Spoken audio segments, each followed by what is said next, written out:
गरीब है अमीर है, इन चीजों की चिंता छोड़ दो दोस्तों। एक बात की जरूरत होती है, आपका आप पर भरोसा होना चाहिए।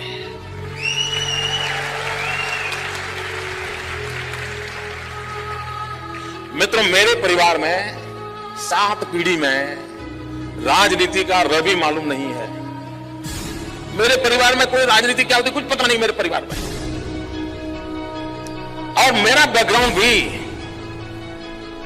बिल्कुल सामान्य गरीब परिवार का है। आप में से बहुत कम लोगों को मालूम होगा, मैंने पहली बार अभी 2 दिन पहले दिल्ली में आया था तो पहली बार अपने मुंह से मैं बोला था, मित्रों मैं बचपन में रेल के डिब्बे में चाय बेचता था।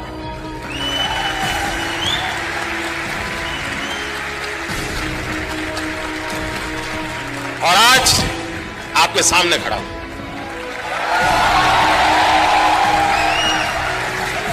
और इसलिए दोस्तों, आप ये चिंता छोड़ दीजिए आपका बैकग्राउंड क्या है। बिल्कुल घबराइए मत दोस्तों। आप किस परिवार में पैदा हुए हो, किस अवस्था में पैदा, चिंता छोड़ दीजिए दोस्तों। अगर आपके दिल में समाज के लिए, देश के लिए कुछ करने की आग है, निकल पड़िए दोस्तों, रास्ता अपने आप मिल जाएगा।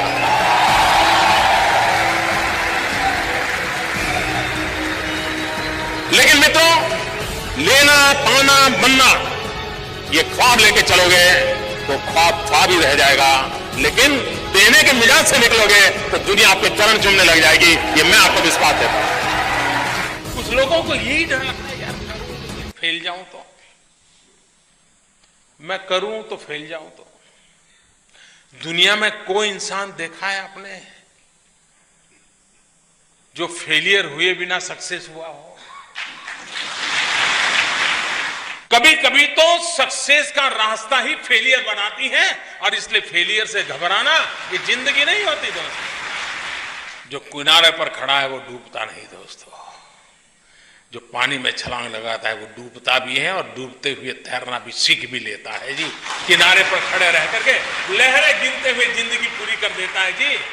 जो लहरों को पार करने का तो सामर्थ्य उसमें आता है, जो तालाब में, नदी में, समंदर में कूदने की का लोहा लेकर के चलता है। स्वामी विवेकानंद जी ऐसे युवाओं की अपेक्षा करते थे। मैं मेरे नगर वड़नगर से कभी कभी ट्रेन के अंदर विसनगर जाया करता था। एक 12-15 साल का किशोर जिसको पोलियो हुआ था, कमर के नीचे का शरीर काम नहीं कर रहा था, वो मुश्किल से ट्रेन के अंदर चढ़ गया। उस गंदे कपड़े थे, भिक्षुक जैसा लगता था, लेकिन वो भीख नहीं मांगता था और हर किसी के पास जाकर के वो रिक्वेस्ट करता था मुझे बूट पॉलिश करने के लिए दीजिए। और उस समय 10-15 पैसे में बूट पॉलिश होती थी।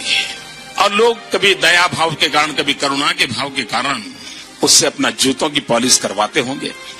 लेकिन मैंने देखा, पॉलिश वाले करने वाले बहुत देखे थे, लेकिन इस बच्चे की तरफ मेरा ध्यान गया। मैं देख रहा था क्या कर रहा है। उसने क्या किया, अपने गंदे टूटे फूले झोले में से उस दिन का टाइम्स ऑफ इंडिया निकाला और उस पर लिखा था, ग्राहक के प्रति उसने लिखा था कि आज का दिन बहुत ही शुभ हो, आपकी यात्रा शुभ हो, आपके सारे काम सिद्ध हो। अंग्रेजी में उसने एक छोटा वाक्य लिखा था। और जैसे ही उसने जूते दिए पॉलिश करने के लिए, तो इसने उनके हाथ में टाइम्स ऑफ इंडिया पकड़ा दिया।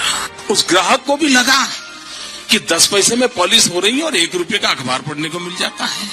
इस घटना को मैं देख रहा था तो मैंने उस बालक को पूछा, मैंने कहा भाई तू हो कौन? बोले मैं कर्नाटक का हूं, कोई परिवार में है नहीं, मेरी शरीर की हालत अच्छी नहीं है, लेकिन मैं सम्मान से जीना चाहता हूं, इसलिए मैं यहां पहुंच गया हूं, करते करते काम कर रहा हूं। और बोले मैं लोगों की सबसे अधिक सेवा करना चाहता हूं। बोले हर दिन सुबह एक टाइम्स ऑफ इंडिया खरीद लेता हूं और दिन भर में 25-30 लोगों की जब पॉलिश करता हूं, 5 मिनट 7 मिनट पॉलिश करता हूं, उतनी देर वो अखबार पढ़ लेते हैं और मुझे आशीर्वाद भी देते हैं, पैसे भी देते हैं। मैंने इस दृश्य को देखा तब मुझे गीता पूरी तरह समझ आ गई। मुझे लगा इसको कहते हैं योग कर्मशु कौशलम। पॉलिश करने वाले काम को उसने योग बना करके जिस प्रकार से उसमें प्रोफेशनलिज्म लाकर के काम किया था, और यही तो योग कर्मशु कौशलम है जो जिंदगी को जोड़ देता है।